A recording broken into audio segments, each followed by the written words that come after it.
اللہ الرحمن الرحیم اللہم صلی علی سیدنا و مولانا محمد وعلی آل سیدنا و مولانا محمد وبارک وسلم علیہ۔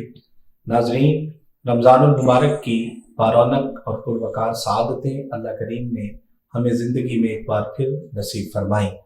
بحمدہ تعالی ماہ رمضان المبارک بہت سی برکتوں، بہت سی عظمتوں اور بہت سی فضیلتوں کے ساتھ آقا علیہ الصلوۃ والسلام کی امت پر اللہ پاک کی طرف سے ایک خوبصورت انعام کی صورت میں نازل ہوتا ہے۔ ناظرین، یہ بھی اللہ کا کرم ہے کہ ہمیں اپنی زندگی میں بار بار یہ لمحات دیکھنے کو نصیب ہوتے ہیں۔ ناظرین، رمضان المبارک میں جہاں پر بہت سی عبادات کو اللہ کریم نے دیگر دنوں میں فضیلت اور عظمت کے ساتھ بیان فرمایا ہے، وہاں قرآن حکیم کا رمضان کے ساتھ بڑا گہرا تعلق ہے۔ قرآن اور رمضان ایک بڑی اہم مماثلت کے ساتھ اس دنیا پر وقوع پذیر ہوئے ہیں اور اسلام میں ان کا بڑا مقام ہے۔ آج کے پوڈ کاسٹ میں ہم قرآن مجید کو پڑھنے کے لحاظ سے، قرآن مجید کے لہجوں کے لحاظ سے، قرآن مجید کی قرات و تجوید کے لحاظ سے ایک شخصیت کے ساتھ میں گفتگو ہونے جا رہے ہیں۔ ناظرین، ان کا تعارف کرواتا چلوں۔ اللہ پاک نے انہیں بڑی عزتوں سے نوازا ہے۔ قاری القرآ ہیں، زینت القرآ، اور آپ نے بحمدہ تعالی مصر جامعۃ الازہر سے بھی باقاعدہ عربی لہجوں میں قرآن مجید سیکھا اور اس کی تعلیم حاصل کی، اور الحمدللہ اس وقت ادارہ منہاج القرآن کے شعبہ تحفیظ القرآن میں بطور پرنسپل آپ اپنے فرائض سر انجام دے رہے ہیں، اور پورے پاکستان میں اور انٹرنیشنل قرات کے مقابلہ جات میں بھی آپ کئی دفعہ حصہ لے چکے ہیں۔ میری مراد محترم قاری خالد حمید کاظمی شاہ صاحب، جو کہ آج کے ہمارے پوڈ کاسٹ کا حصہ ہیں۔ ہم ان سے قرآن مجید کے مختلف اصولوں پر بات کریں گے آج کے اس پوڈ کاسٹ میں۔ السلام علیکم ورحمۃ اللہ وبرکاتہ۔ وعلیکم السلام ورحمۃ اللہ وبرکاتہ۔ سر، آپ کا بہت شکریہ، آپ نے ہمیں وقت دیا اور آپ تشریف لائے جی، اور آج کے ہمارے پروگرام کو رونق بخشی۔ آپ کا شکریہ۔ مبارک کی آپ کو بہت بہت مبارک ہو۔ خیر مبارک، آپ کو بھی مبارک ہو۔ خیر مبارک، خیر مبارک۔ سر، آج ہمارے ناظرین کو ہم بتانا چاہیں گے کہ قرآن مجید کو مختلف لہجوں میں پڑھا جاتا ہے، جس کو ہم قرات کہتے ہیں، اور کچھ لوگ جو خوبصورت انداز میں قرآن مجید کو پڑھنے کے جو اصول ہیں وہ کب ایجاد ہوئے؟ یوسفی صاحب، شکریہ، آپ نے مجھے ناچیز کو اس ٹاپک پہ گفتگو کرنے کا موقع دیا۔ ایک بہت اہم ٹاپک ہے، قرآن کریم کو خوبصورت انداز سے پڑھنا ایک باقاعدہ فیلڈ بن چکی ہے۔ جہاں تک بات ہے قرآن کریم کے اصول جو قواعد تجوید سے متعلق ہیں، وہ تو دیگر عربی علوم کے ساتھ وقوع پذیر ہوئے، مگر قرآن کریم کی قرات کو خوبصورت انداز سے پڑھنے کے جو اصول ہیں، یہ جب حضور علیہ السلام کے احکامات صحابہ کرام کو ملے کہ اقرأ القرآن بلحون العرب واصواتها، کہ قرآن کریم کو عرب کے لب و لہجہ اور اندازوں میں پڑھو، قرآن کریم کو غنا کے ساتھ پڑھو، اس کو خوبصورتی کے ساتھ پڑھو، اپنی آوازوں سے قرآن کریم کو حسن دو۔ اس طرح کے جب احکامات ملے تو اس وقت پھر صحابہ کرام نے اس پر غور و فکر کیا، اور پھر اس وقت خاص کر آذان میں جو تکرار ہے کلمات کا، جس طرح اللہ اکبر ہے، اور اسی طرح اشہد ان لا الہ الا اللہ، اشہد ان لا الہ الا اللہ، تو جب تکبیر اور آذان یہ دونوں ایک ہی پیٹرن پر دی جا رہی تھیں تو اس لمحے حضرت عبید اللہ الثقفی انہوں نے اس علم کو، قرآن کریم کے جو انداز ہیں اس کو وضع کیا، اور ان کو آپس میں ان کے درمیان فرق کیا کہ پہلے کو کس انداز سے پڑھنا ہے اور دوسرے کو کس انداز سے پڑھنا ہے۔ پھر قرآن کریم کو جو ترتیل کے ساتھ پڑھنے کا اللہ رب العزت نے حکم دیا، تو اس ترتیل کے انداز کو، کس انداز سے اس کو پڑھنا چاہیے، اس میں کیسی رکت ہونی چاہیے، تو یہ ترتیل کے خوبصورت پڑھنے کے جو اصول ہیں یہ اس وقت حضور علیہ السلام کے زمانے سے ہی صحابہ کرام میں رائج تھے، اور حضور علیہ السلام خود اس سے مستفید ہوتے تھے۔ صحابہ کرام کو حضور علیہ السلام حکم دیا کرتے تھے، جیسا کہ حضرت عبداللہ بن مسعود کی روایت ہے، جیسا کہ حضرت ابی بن کعب رضی اللہ تعالیٰ عنہ، جن کو حضور نے حکم دیا، بلکہ حضور علیہ السلام نے حضرت ابی بن کعب کو فرمایا کہ ابی بن کعب، اللہ چاہتا ہے کہ میں تم سے قرآن سنوں، اب دیکھیے پھر اللہ رب العزت حضور علیہ السلام کو خوبصورت قرآن سننے کا کہہ رہے ہیں، اور کس سے کہہ رہے ہیں کہ ابی بن کعب سے کہو کہ آپ کو قرآن سنائے. حضرت ابی بن کعب فرماتے ہیں کہ یا رسول اللہ، اللہ رب العزت نے میرا نام بھی لیا. یعنی قرآن کریم کو خوبصورت پڑھنے کے حوالے سے اعزاز دیکھیے کہ اللہ رب العزت نے صحابی کو چنا کہ یہ صحابی خوبصورت پڑھتا ہے قرآن کریم کو، اللہ کے کلام کو خوبصورت پڑھتا ہے، تو اس کی قرات میں آپ قرآن کریم سنیں. حضرت عبداللہ ابن مسعود کی بھی سیم یہی روایت ہے. حضور نے حکم دیا کہ آپ مجھے قرآن سنائیں. انہوں نے جواباً عرض کیا یا رسول اللہ میں کیسے آپ کو قرآن سناؤں، چونکہ قرآن تو آپ پہ نازل ہوا ہے، آپ ہی اس کو کما حق ہو آپ اس کی قرات کر سکتے ہیں. تو حضور نے فرمایا مجھے پسند ہے کہ میں رب کا کلام آپ سے سنوں.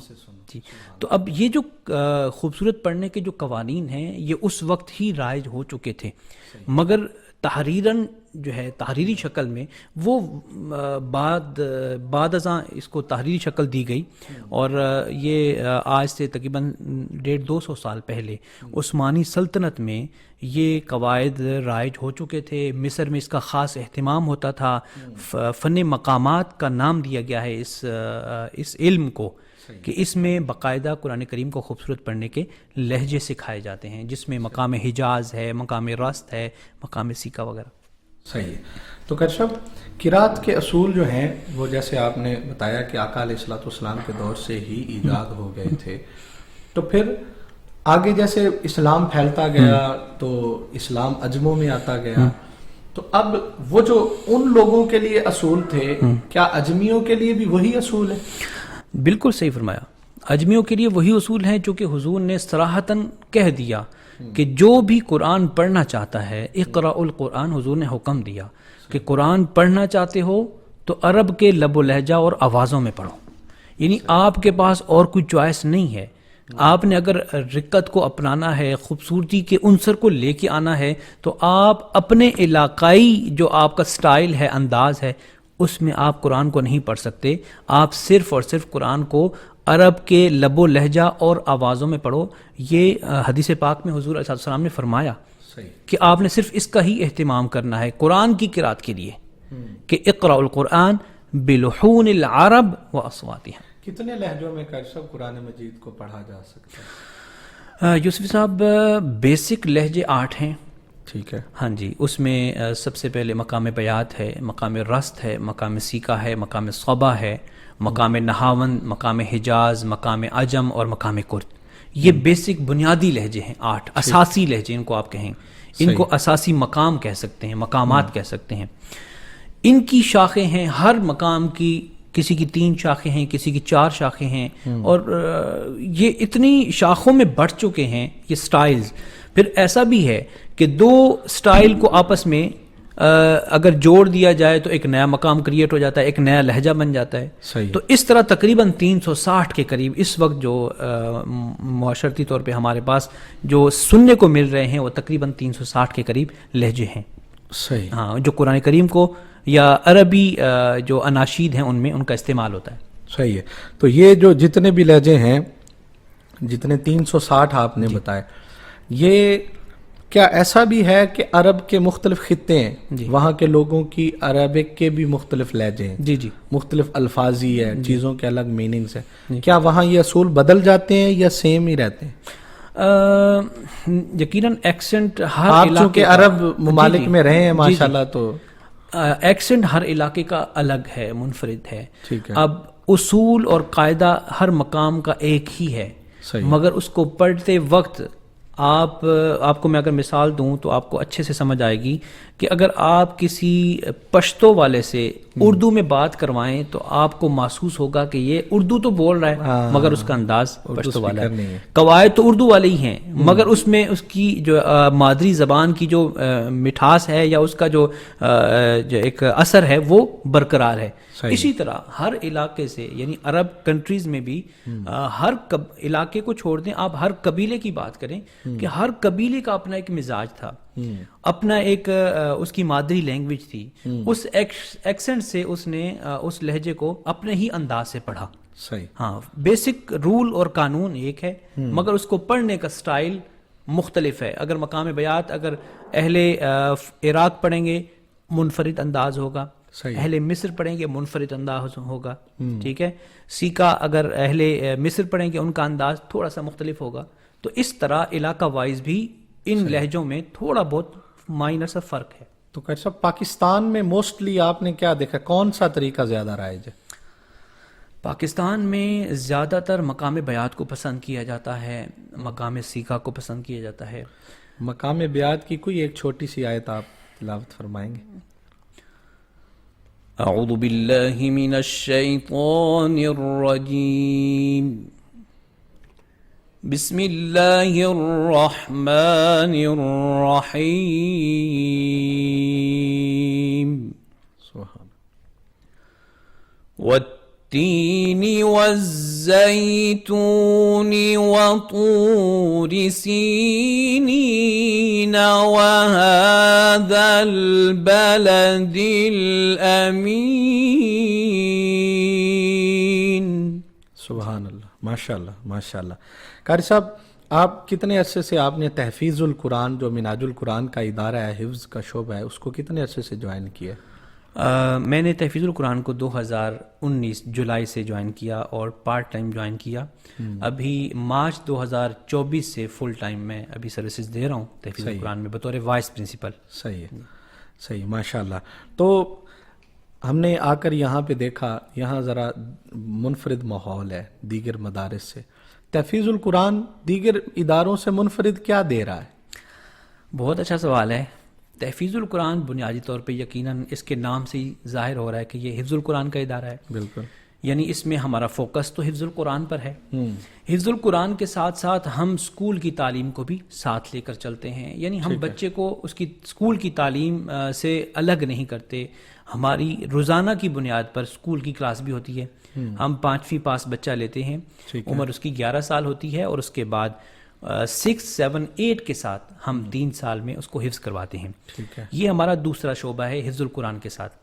تیسرا جو ہمارا شعبہ ہے وہ ترجمۃ القرآن کا ہے. یعنی جو بچے حفظ القرآن کر چکے ہیں اور 8 پاس کر چکے ہیں, وہ بچے ہمارے پاس کچھ وقت کے لیے اگر رکتے ہیں تو ہم ان کو ترجمۃ القرآن کا ایک پارہ یعنی پہلا پارہ سلیکٹڈ ٹاپکس ان کو پڑھاتے ہیں.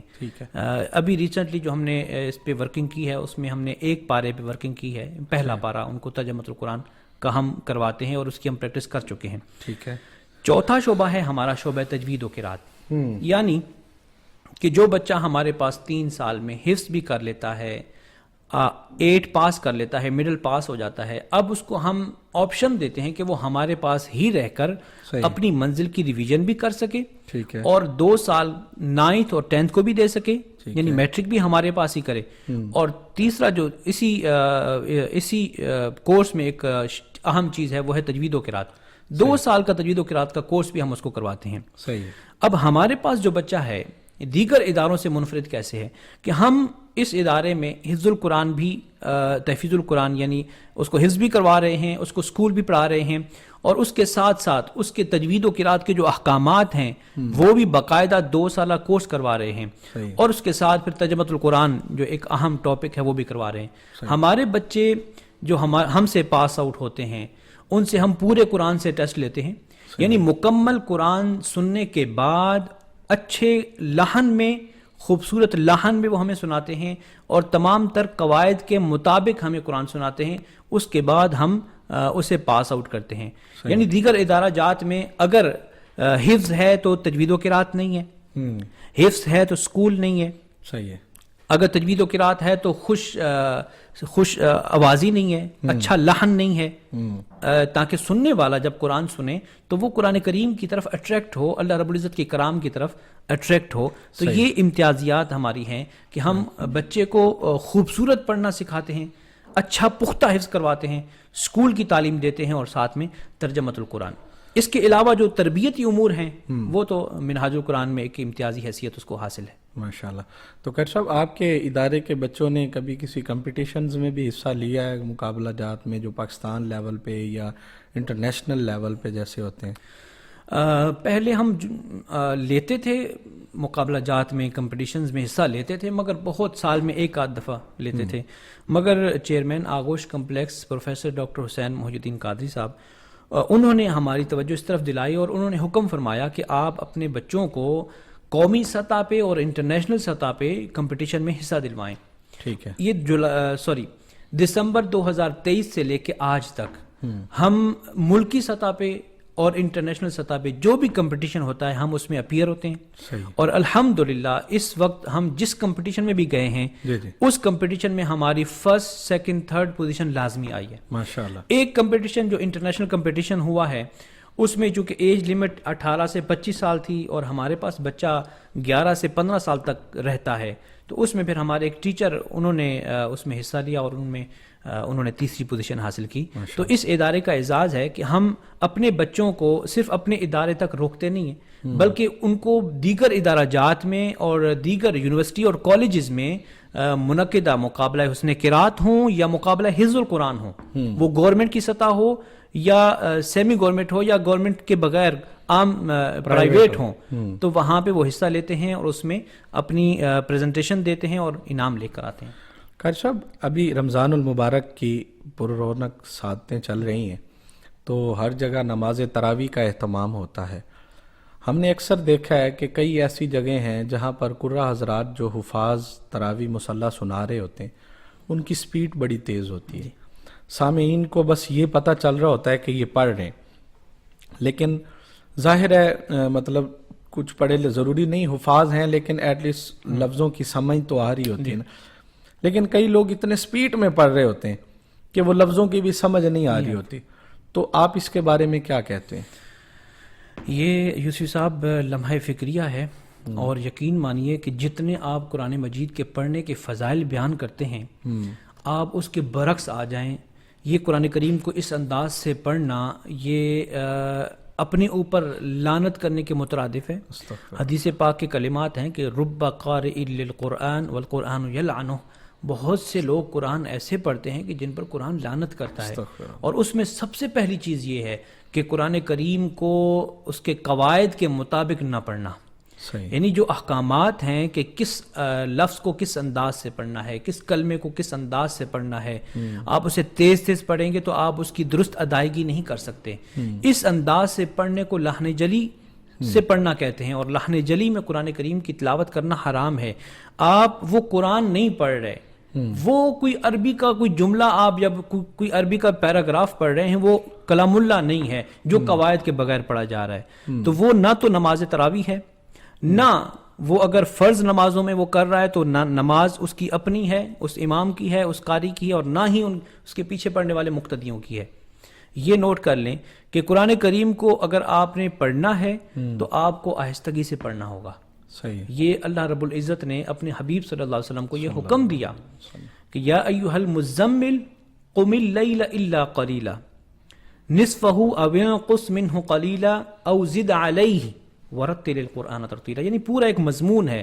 اللہ رب العزت نے حضور کو حکم دیا کہ آپ راتوں کو زیادہ تکلیف نہ کریں، آپ کم عبادت کیا کریں، قیام کم کیا کریں. قم اللیل، قیام کم کریں، تھوڑا بڑھا لیں، آدھا کر لیں یا آدھے سے تھوڑا زیادہ کر لیں، مگر ورتل القرآن ترتیلا، اس میں جب قرآن پڑھنا ہے، قیام اللیل میں نماز کے دوران جب قرآن پڑھنا ہے، فرمایا ورتل القرآن ترتیلا، اس کو آپ نے ٹھہر ٹھہر کے پڑھنا ہے. لیکن وہ یہ جواز دیتے ہیں کہ 20 رکعت تراویح پڑھنی ہوتی تو اگر ہم آہستہ پڑھیں گے تو لوگوں کے لیے مشکل ہوگا. تو یہ سارے جواز آپ کی فیلڈ ہے، آپ کو پتہ. تو یہ یوسی صاحب قرآن کریم کو تراویح کے اندر ختم کرنا کوئی فرض نہیں ہے. ہاں، یہ آپ نے بڑا اچھا پوائنٹ اویئر کیا ہے. آپ میں نے جامعۃ الازہر میں بھی تراویح پڑھی ہے. صحیح ہے. وہاں پہ ہر روز آج اگر پہلی تراویح ہے تو آج پہلا پارہ پڑھا جائے گا حسب استطاعت. 6 رکوع پڑھے جائیں، 7 رکوع پڑھے جائیں، 8 رکوع پڑھے جائیں. صحیح ہے. سلو موشن میں آہستہ انداز سے، خوبصورت انداز سے. دوسری تراویح ہے تو دوسرا پارہ، تیسری تراویح ہے تو تیسرا پارہ. اس طرح ہر روز پارے چینج ہوتے جائیں گے، مگر وہ ختم نہیں کرتے تھے. مگر دیگر جامعات یا جو ازہر میں اور جو مساجد تھیں یا مصر میں اور مساجد تھی، وہاں مکمل قرآن بھی پڑھتے تھے. قرآن کریم کو تراویح میں مکمل کرنا فرض نہیں ہے. اگر مکمل کرنا ہی ہے تو ٹائم تھوڑا زیادہ لگا لیں، اس میں کیا حرج ہے؟ آپ چاہتے ہیں کہ آپ 45 منٹ کے اندر وطر سمیت مکمل کرنا ہے تو یہ تو پھر مناسب نہیں ہے۔ اگر 1.5 گھنٹہ لگ رہا ہے، 2 گھنٹے لگ رہے ہیں تو کیا حرج ہے؟ آپ اپنا وقت پورا لگائیں، مگر قرآن کے ساتھ زیادتی نہ کریں۔ قرآن کریم کو اس طرح پڑھیں گے تو قرآن کریم کو پڑھنے کا کوئی اجر نہیں ملے گا، اللہ رب العزت کی ناراضگی کا باعث بنے گا، حضور علیہ السلام کی ناراضگی کا باعث بنے گا، چونکہ من لم یتغن بالقرآن فلیس منا۔ حضور نے فرمایا کہ جو قرآن کو غنا کے ساتھ یعنی اہتمام کے ساتھ نہیں پڑھتا وہ ہمارے طریق پر نہیں ہے۔ تو پھر ہم حضور علیہ السلام کا جو طریقہ ہے، سنت ہے، اس کے برعکس جا رہے ہیں، یہ مناسب چیز نہیں ہے۔ قاری صاحب بہت سے قرہ حضرات پاکستان میں ہیں ماشاءاللہ، ہم باہر والوں کی تو بات نہیں کرتے، پاکستان کی بات کر رہے ہیں۔ ہمارے ملک میں بہت سی محافل ہوتی ہیں قرات کی، میلاد شریف کی، اور ان میں قرہ حضرات کو بھی ثنا خوانوں کی طرح بلایا جاتا ہے۔ تو آج کل یہ بھی تھوڑے کمرشل ہو گئے، تو کیا جو ایک شخص ایک ہے ضرورت جی اس پہ میں آپ سے بھی میں ہر بات پہ ایگری کروں گا کہ ایک بندہ لاہور سے اگر سفر کر کے میاں والی جا رہا ہے تو ڈیفینیٹلی اگر آپ کی خواہش ہے اس کو بلا کر سننے کی تو ایٹ لیسٹ اس کے ایکسپینس بنتے ہیں، وہ آپ کو پے کرنے چاہیے اور یہ ضروری ہے۔